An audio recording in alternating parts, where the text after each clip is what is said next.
15 h sur Télé Djibouti. Merci à vous de nous rejoindre pour cette nouvelle édition. Voici les titres qui vous seront développés. Félicitations du chef de l'État à la présidente de Singapour pour son modèle de développement exemplaire.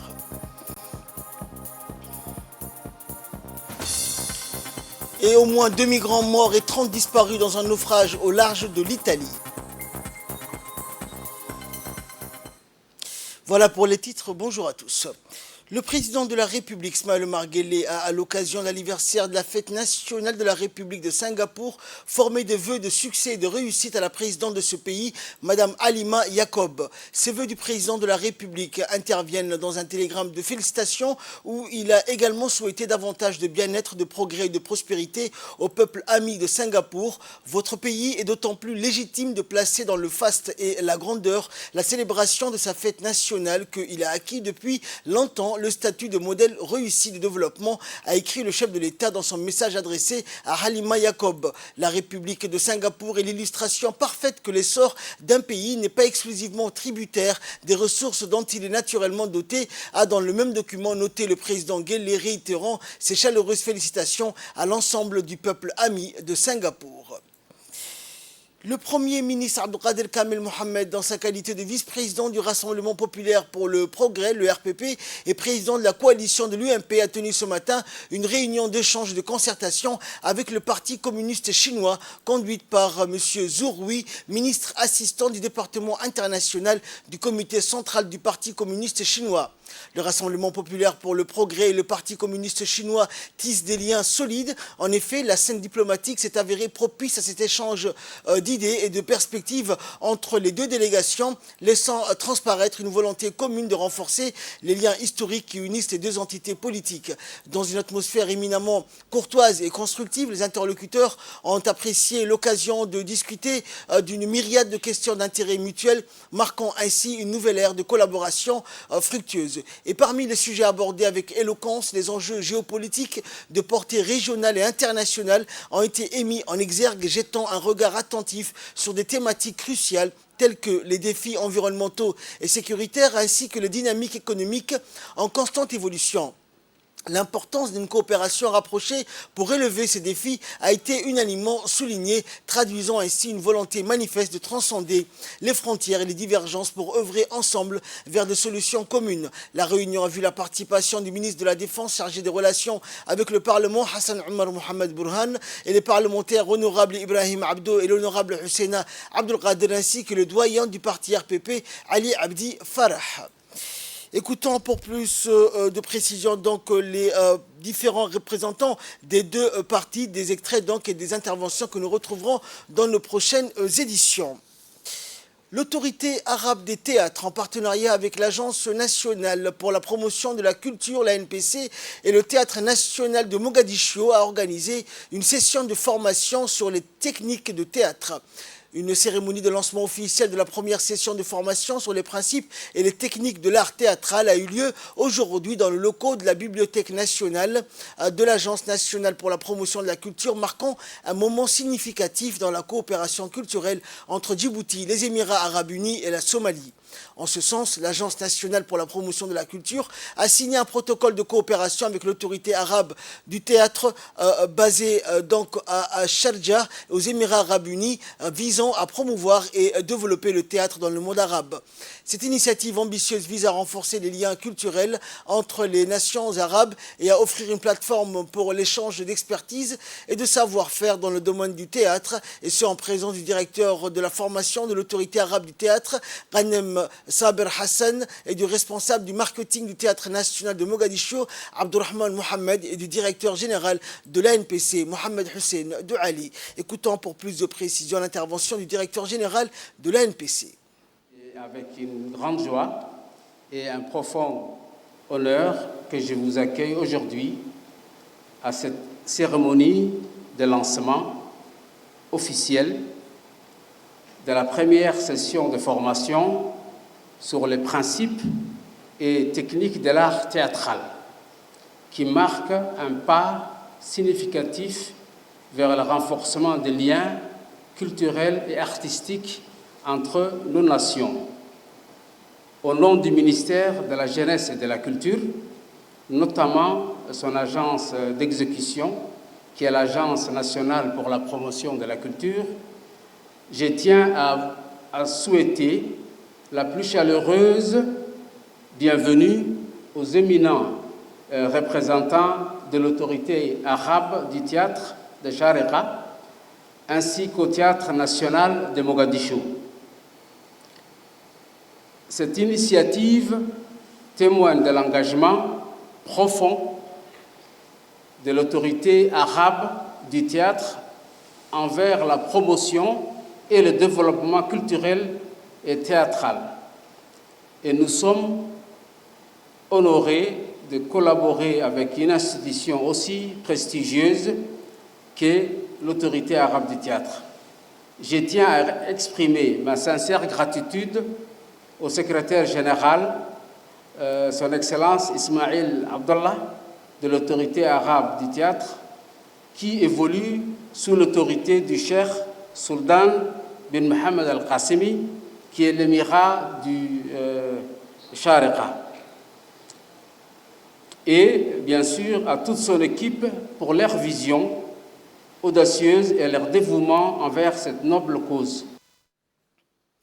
Dans l'actualité également, après l'effort, le réconfort, nos athlètes qui ont pris part au 9e jeu de la francophonie à Kinshasa en République démocratique du Congo ont été conviés hier soir à un dîner de gala offert par la directrice de l'AFD à Congo-Kinshasa, Safia Ibrahim. En organisant ce dîner de gala, Safia Ibrahim a voulu rendre hommage à ces jeunes sportifs et leur offrir une soirée mémorable en reconnaissance de leur accomplissement aux Jeux de la francophonie. Elle a souligné l'importance du sport comme vecteur d'unité et de fierté nationale. Les convives ont pu déguster des plats traditionnels djiboutiens dans une ambiance conviviale et festive. Ils ont été accueillis avec des discours chaleureux dans lesquels ils étaient donc soulignés l'importance de soutenir et d'encourager les initiatives sportives des jeunes. Safia Ibrahim a également pris la parole pour féliciter les sportifs et souligner leur dévouement et leur persévérance dans leurs disciplines respectives. La présence des autorités locales a renforcé l'importance de l'événement et a témoigné de l'intérêt porté aux jeunes sportifs et à leur succès. Le consul honoraire de Djibouti au Sénégal, Khadija Mohamed Sadir, a également été présente pour témoigner de son soutien et sa fierté envers les sportifs djiboutiens. Safia Ibrahim a clôturé la soirée en exprimant sa fierté et sa reconnaissance envers les sportifs djiboutiens et a encouragé les jeunes présents à continuer à se battre pour leurs rêves et à toujours représenter leur pays avec fierté.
Suivons à présent les interventions de la directrice de l'AFD de Congo-Kinshasa et de la chef de délégation culturelle du ministère de la Jeunesse et de la Culture.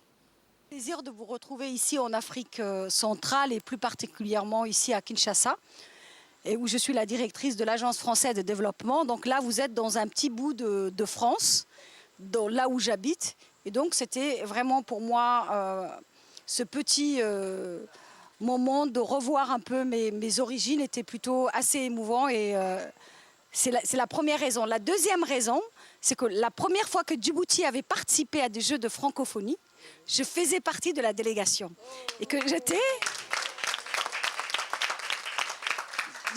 athlète et je crois que j'avais votre âge. Mais contrairement à vous, je n'ai pas gagné de médaille. C'était la première fois qu'on partait et c'était à Yamoussoukro. Et c'est ce moment-là qui a vraiment décidé de ce que je voulais faire dans ma vie. La preuve, à Djibouti, après le bac, normalement, on devait aller à Reims ou à Bordeaux. Et moi, j'ai passé un concours parce que je voulais vraiment retourner en Afrique de l'Ouest, à Abidjan. Malheureusement, je n'ai pas pu et j'ai atterri au Sénégal. Et la première personne qui m'a accueillie, c'était notre consul, qui était avec son mari. Et j'avais dormi dans la chambre de leur fille Nafi, qui avait 6 mois. Donc, je vous laisse imaginer. Mais on reste toujours jeune. Donc, voilà, je voulais vraiment vous dire merci. Merci à la délégation qui vous conduit pour avoir accepté mon invitation. Merci à Asli qui a passé une semaine, on a passé une semaine ensemble, me donner de nouvelles. On était en train de refaire un tout petit peu le passé pour mieux se projeter. Donc en tout cas, mille merci. Si vous permettez bien sûr, au nom de la délégation djiboutienne, pour remercier le peuple congolais d'abord, remercier le président, et aux organisateurs de ces Jeux. Donc c'était ces Jeux-là, les Jeux de la francophonie, ce sont d'abord ce qui rassemble la jeunesse et ce qui rassemble les cultures. Et donc je sais qu'aujourd'hui on vient de l'Est, mais nous sommes venus dans le centre de le pays, en fait, la RDC, et les échanges culturels se sont faits. Des amitiés se sont formées, 2 peuples se sont rapprochés.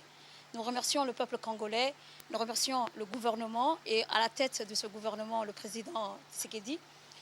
J'ai eu l'honneur de le rencontrer, un visionnaire, quelqu'un qui est engagé pour son peuple, pour son pays. Et je les remercie énormément. Et nous avons passé des moments agréables et un séjour fantastique. Nous repartons la tête pleine de souvenirs, le cœur plein d'amour, et nous disons à d'autres rencontres. Également les interventions d'un artiste congolais qui a pris part à cette soirée aux côtés des jeunes athlètes djiboutiens et du chef de la communication de la présidence congolaise qui sont intervenus lors de cet événement. Très content en tout cas d'avoir été associé à cette soirée et de faire cette rencontre que je qualifie de culturelle avec mes amis artistes. J'en ai vu quelques-uns danser et c'était magnifique. Franchement, c'était un régal pour les yeux. Il y en a un qui m'a dit, d'ailleurs c'est vous, qu'il aimerait participer dans un de mes clips. Moi, ça va être un bonheur, n'est-ce pas? Parce que il s'agira d'un échange culturel, d'une collaboration entre 2 pays. Et je suis content de faire cette connaissance avec le Djibouti à travers vous. Parce qu'on en entend parler, mais aujourd'hui, j'ai la chance quand même de vous croiser, de vous rencontrer. Et c'est très beau, en fait, ce que je vois ce soir, en tout cas. Et merci beaucoup pour ce moment, en tout cas. J'espère qu'il va en rester énormément de choses entre nous. On gardera contact. Merci encore, maman, de m'y avoir associé. Et bravo pour nous. Bravo. Pour les champions, tous les champions que j'ai croisés. Rencontre merveilleuse avec nos amis, nos frères, nos sœurs djiboutiens. Je m'appelle Eric Nindou, je suis le directeur de la communication du chef de l'État. Mais ici, bien sûr, je parle à titre privé, on est en famille, entre amis. Mais c'est vrai que je suis vraiment heureux de participer à ça parce que ça montre, et je vois vos visages parlent d'eux-mêmes, cette joie, ce bonheur, ces sourires que je vois ici. Vous avez passé des bons moments à Kinshasa. Donc ces Jeux ont vraiment répondu à leur mission qui est celle de rapprocher les peuples, de rapprocher les jeunesses africaines. Parce que sans ces Jeux, certains d'entre vous n'auraient jamais mis les pieds à Kinshasa. Ça vous a permis de découvrir un petit bout d'Afrique centrale, un petit bout du Congo, ce géant d'Afrique qui a été longtemps endormi, mais qui là se réveille petit à petit. Et les Jeux font partie justement de cet élan qu'il est en train de reprendre. On a montré un nouveau visage au monde.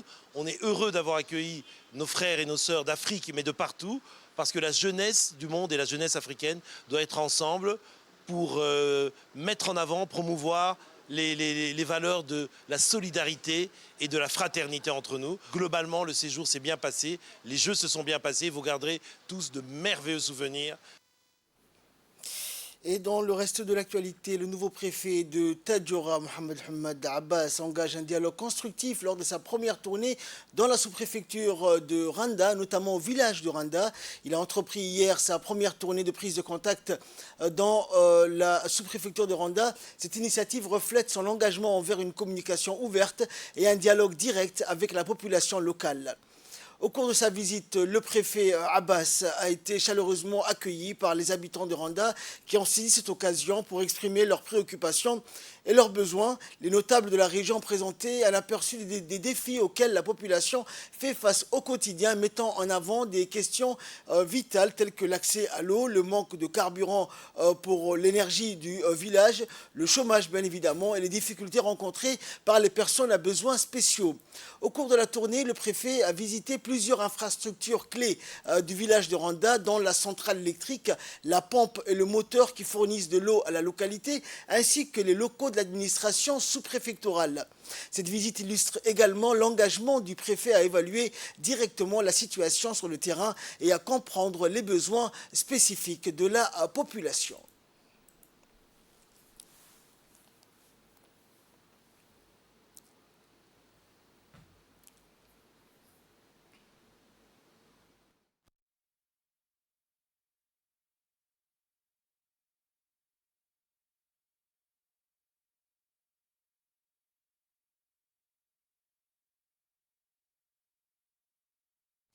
Et par la suite, le préfet a répondu aux préoccupations donc, des locales et notables avec qui il a eu la chance donc, de palabrer et de s'informer donc, de la situation des villageois donc, au quotidien, en partageant les réalisations déjà accomplies dans la région et en mettant en lumière les programmes sociaux qui profitent à l'ensemble des habitants de la sous-préfecture.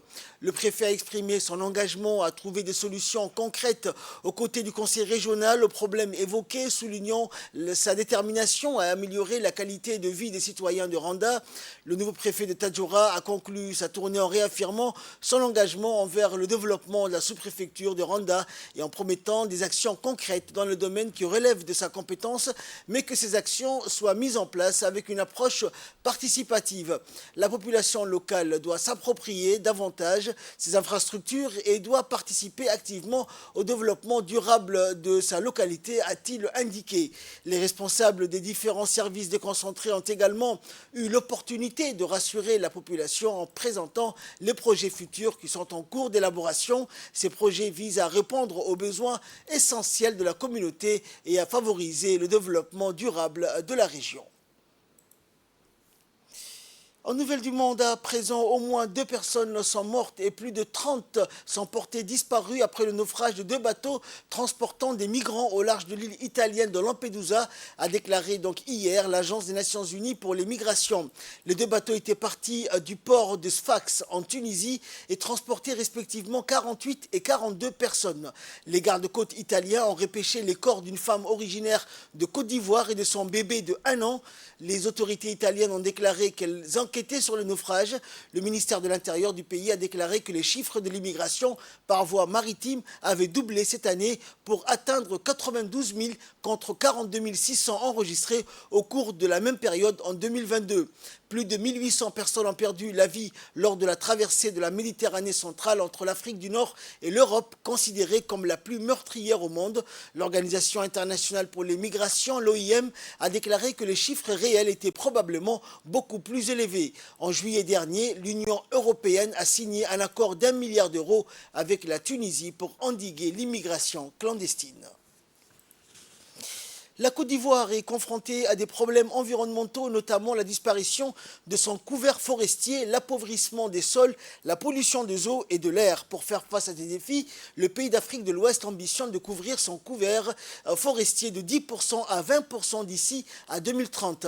À l'instar de plusieurs pays, la Côte d'Ivoire est confrontée à des problèmes environnementaux comme l'eutrophisation des eaux, la pollution de l'air, la dégradation des lieux urbains, la persistance des maladies environnementales. Et face à ces défis, l'État de Côte d'Ivoire s'engage à gérer durablement ses terres et son patrimoine forestier. Depuis 2011, le pays d'Afrique de l'Ouest est fortement engagé dans le mécanisme international de réduction des émissions de gaz à effet de serre. Ce programme inclut les rôles de conservation des stocks, de gestion durable et d'accroissement des stocks de carbone. Et enfin, au Pakistan, au moins 30 morts et plus de 100 blessés dans un accident de train. 10 wagons d'un train de voyageurs ont déraillé hier dans la province de Sindh, dans le sud du Pakistan, tuant au moins 30 passagers et en blessant une centaine d'autres. C'est ce qu'ont indiqué les responsables du gouvernement et de la police. Le ministre en chef de la province du Sindh, Syed Mourad, a déclaré que les secouristes étaient pour le moment intervenus dans 9 wagons et que des opérations de sauvetage étaient en cours dans le dernier wagon pour en extraire les passagers. Il a ajouté que les blessés graves seraient transportés vers la ville portuaire méridionale de Karachi pour y recevoir des soins de meilleure qualité. C'est ainsi que prend fin cette édition. Merci à vous de nous avoir suivis. Excellent après-midi sur Télé Djibouti.